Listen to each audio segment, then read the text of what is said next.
Ok, diferencias entre un video con edición y sin edición.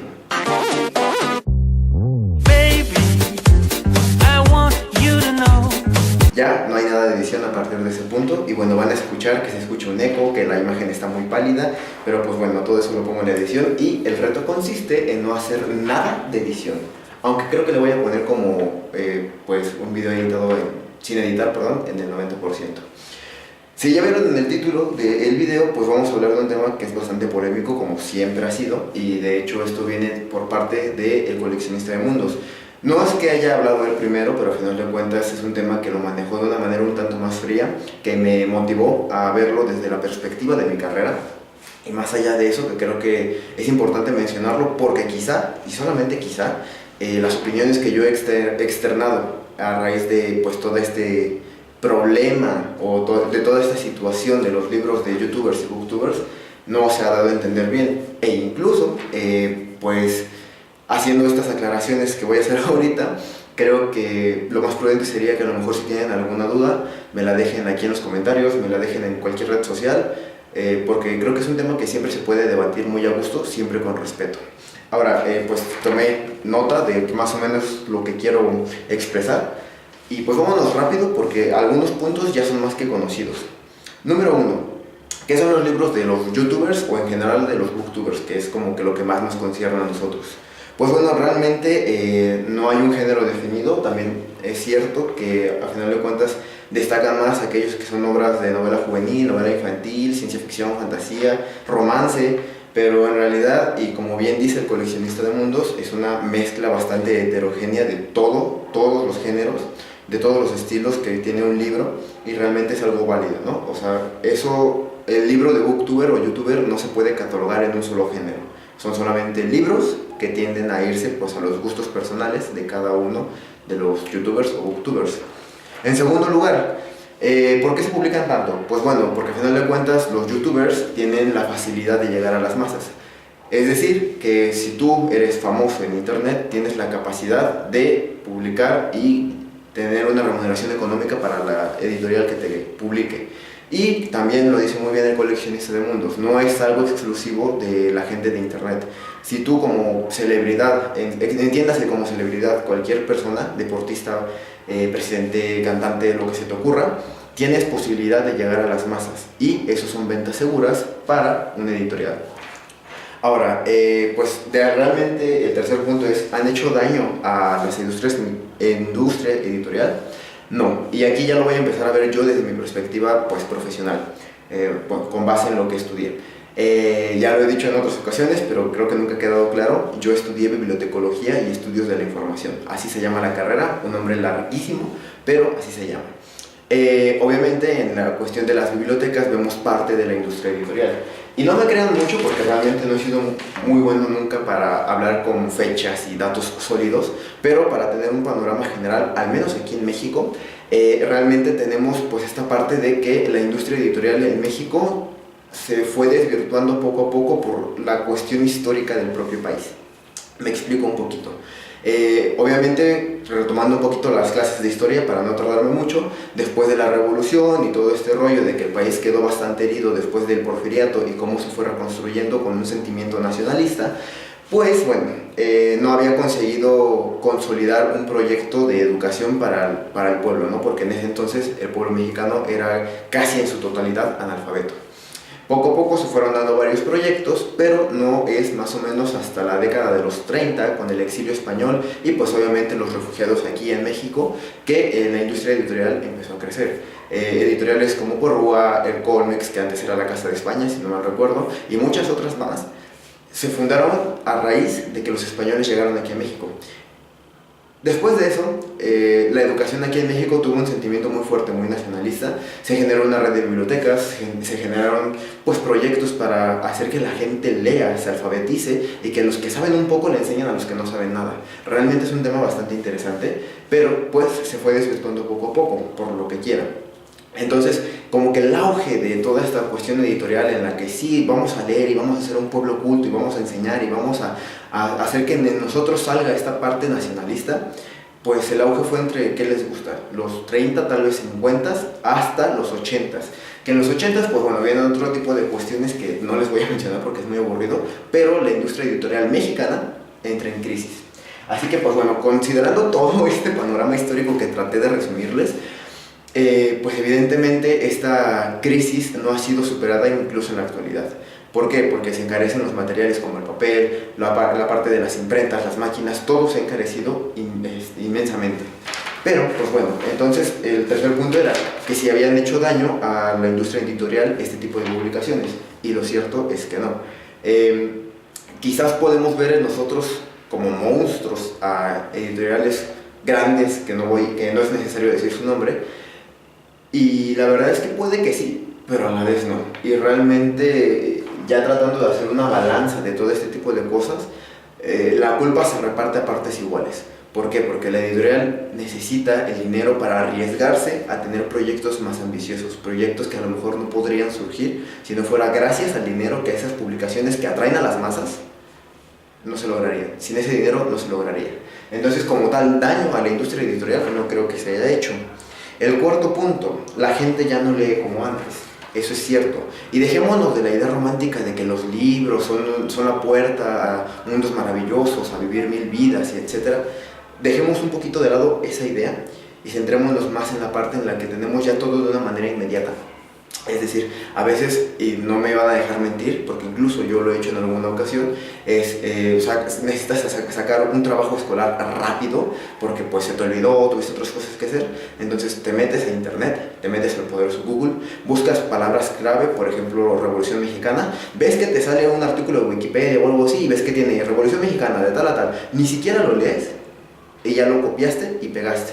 Entonces, les digo, dejémonos un poquito de lado esa idea de que leer te hace mejor, te hace un gran pensador, etc. Dejemos de lado esas ideas románticas un poco y seamos realistas. La gente ya no lee, en el sentido de que difícilmente vas a encontrar que una tarea, al menos aquí en México, es muy difícil, porque sí las hay, pero es muy difícil, tareas que estén 100% leídas y concienciadas, bueno, pensadas, ojalá pudiera omitir eso, que estén bien pensadas y leídas por quien la entrega. Es difícil. Les digo, no es imposible, pero es difícil que pase. Entonces, que este tipo de mercancías lleguen, pues al final de cuentas, al mercado, es un buen acercamiento para pues, los jóvenes lectores. Creo yo, y si me equivoco díganmelo, creo yo que en algún momento he hablado sobre que las novelas juveniles, la novela infantil, novelas libros como estos, son un buen punto de partida, entre comillas, para poder acercar a la gente a los libros. Yo siento que nuestra labor como booktuber, al menos la labor que yo me he autoimpuesto, es que poder hacer ese punto de transición de una lectura de, ¿qué les gusta?, 50 páginas donde el contenido quizá no es mucho y no es difícil, a transitar para poder leer novelas como por ejemplo las de Rius, que también son bastante importantes, libros quizá un poquito más chonchos y un poquito más difíciles como los de Cthulhu, los de Lovecraft, los de Julio Verne, incluso el Don Quijote, ¿no? O sea, yo la tarea que me he impuesto es esa, tratar de ser un punto de transición entre una primera lectura de un libro que, a pesar de que a mí no me gustó, sé que atrae a muchos jóvenes lectores e incluso primeros lectores, y ser ese punto de transición para que eventualmente lleguen a libros clásicos mexicanos como Las Muertas, como El Quijote, bueno, no es mexicano, pero un libro clásico como este, ¿no? Entonces, sé que no lo he logrado como me gustaría, pero creo que esa es la labor que yo me he autoimpuesto. Entonces, sí, la gente ya no lee como antes. Entonces, pues sí, podrían servir como un punto de anclaje para generar pues esta adicción, que es lo que yo considero que tengo hacia los libros, una adicción, y que es buena porque se traslada de una lectura de pues entretenimiento, de distracción, una lectura ligera, y esa habilidad que yo ya tengo para leer se extrapola a final de cuentas pues lecturas universitarias que son aburridas, son pues a final de cuentas técnicas y científicas y lo que les guste, y son lecturas que se tienen que hacer si quieres de alguna manera ser profesionista. Punto número 5. Beneficios económicos, eso se complementa un poquito con el punto número 3. O sea, hay beneficios económicos, eso es innegable. Pero los beneficios económicos no deberían, y ya también lo dijo el coleccionista de mundos, no deberían mandar, pues al final de cuentas, al mercado editorial, ¿no? No deberían basarse solamente en eso para poder hacer publicaciones. Y pues bueno, el sexto punto, y es algo aquí muy interesante, es cómo saber si son buenos o malos libros. Igual, yo me baso mucho en lo que dijo el coleccionista de mundos porque comparto muchas opiniones con él.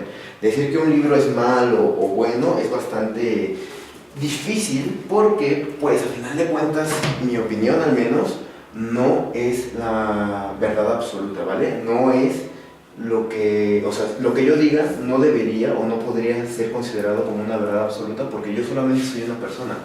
Quizás tengas gustos diferentes a los míos, quizás consideres que lo que estoy leyendo es lo mejor y yo no. Entonces, novelas como estas, o bueno, libros como estos, pueden que para mí sean basura, pero para ti fueron el punto de partida para empezar a leer cosas más interesantes, bueno, cosas más complejas, dejémoslo así. Entonces, ¿son buenas estas publicaciones? Sí y no. ¿Por qué? Porque al final de cuentas, creo que precisamente esta cuestión de que las editoriales les surge publicar para obtener dinero, presiona un poco a los escritores para que ellos no publiquen quizás sin conocimiento, sin poder vislumbrar a largo plazo las consecuencias que una publicación podría tener. Lo cual nos lleva pues precisamente a esta parte, y ya se lo marqué, ser consecuentes.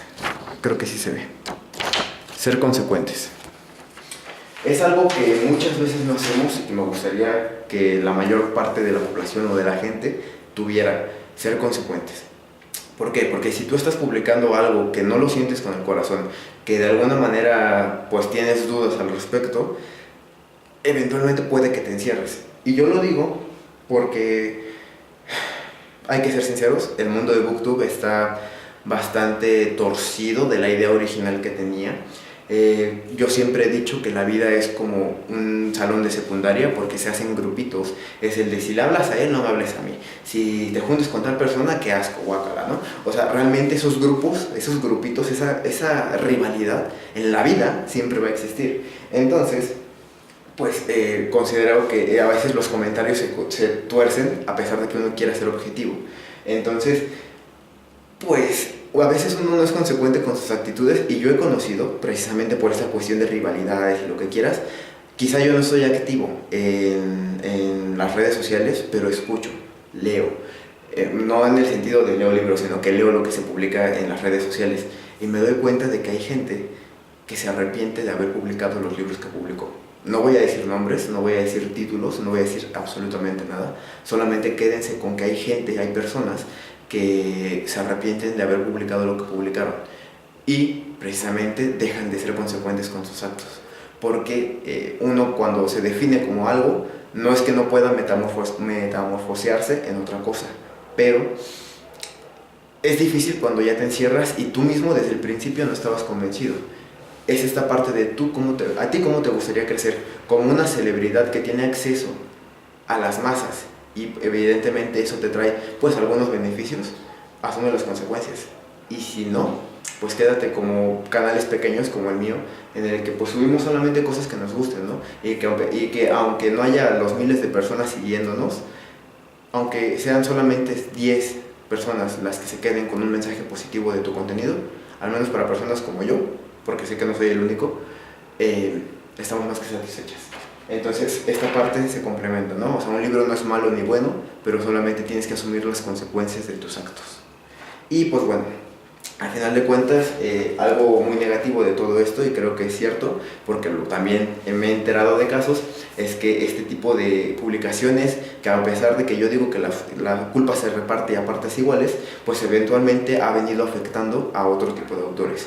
Me he enterado por ahí de 2 o 3 casos de autores y autoras que han sido despedidas de su casa editorial porque no tienen el mismo número de ventas que otros libros.